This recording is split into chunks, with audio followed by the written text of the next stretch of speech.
नमस्कार दोस्तों, दिवाकर पांडे ब्लॉग में आप लोगों का स्वागत है। आज मैं आपको दिखा रहा हूं प्रयागराज में यह जो लेज़र शो चल रहा है, इसको आप देखिए और इससे कुछ ज्ञान अर्जित कीजिए। ये जो शो देख रहे हैं वह 1 घंटे का होता है, जो कि शाम को 7 बजे से 8 बजे और 8 बजे से 9 बजे 2 बार शिफ्ट में चलता है। इसको आप आएँ और देखें। यह तो मैं पूरा नहीं दिखा सकता क्योंकि बहुत लंबा हो जाएगा, लेकिन थोड़ी क्लिप आपको दिखा रहा हूँ। यह लेज़र शो आप लोगों को कैसा लगा कमेंट बॉक्स में। सूर्य ग्रहों में श्रेष्ठ है और चंद्रमा नक्षत्रों में श्रेष्ठ है, उसी प्रकार प्रयाग सभी तीर्थों में सर्वश्रेष्ठ है। पद्म पुराण में वर्णित ये श्लोक जिस तरह प्रयाग की विशेषता को दर्शाता है, उसी तरह इस पावन क्षेत्र का गुणगान करने वाली अनेक पौराणिक कथाएं, किंवदंतियां एवं कहानियां आज भी जनमानस में प्रचलित हैं। ऐसी ही एक पौराणिक कथा है जो भगवान ब्रह्मा को प्रयाग से जोड़ती है। मान्यताओं के अनुसार भगवान का यमुना और सरस्वती जैसी 3 सबसे पवित्र और पूजनीय नदियों का दिव्य संगम होता है। इन नदियों के संगम में स्नान करने एवं संगम का जल ग्रहण करने से मनुष्य मुक्ति का अधिकारी बन जाता है और इसमें किंचित भी संदेह नहीं है। ब्रह्म पुराण में ब्रह्मा जी भी कहते हैं कि प्रयाग में सरस्वती जी अदृश्य रूप में आकर गंगा जी से मिलती है। इसलिए इस क्षेत्र को सरस्वती तीर्थ संगम भी कहा गया है। सरस्वती नदी के अदृश्य रूप से मिलने के पीछे भी एक पौराणिक कथा सुनने को मिलती है।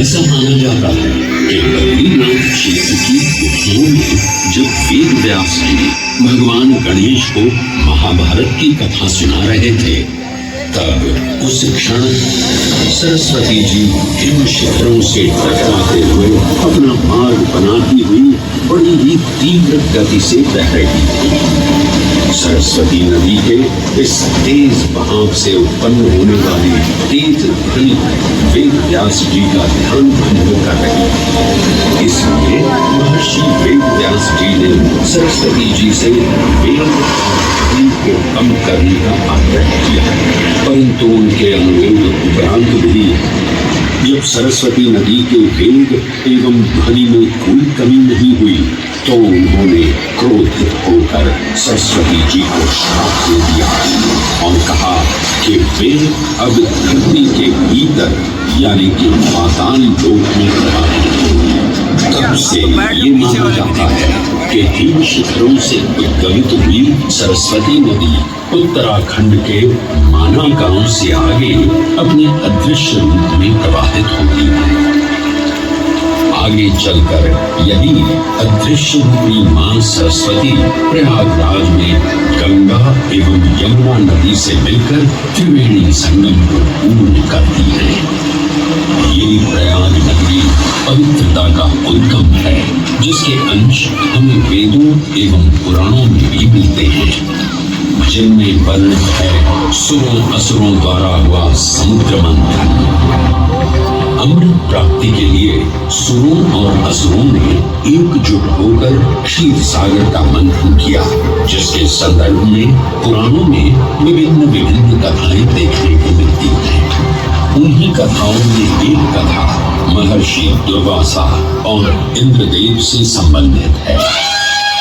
इस कथा के अनुसार ऋषि दुर्वासा ने इंद्रदेव से प्रसन्न हो उन्हें पारिजात पुष्पों की एक दिव्य माला भेंट की, जिसे इंद्रदेव ने साधारण पुष्पों की माला समझ स्वयं धारण न कर उसे अपने वाहक गजराज ऐरावत के मस्तक पर रख दिया। पल भर में गजराज ने वो माला धरा पर गिरा, उसे अपने पैरों तले रौंद दिया।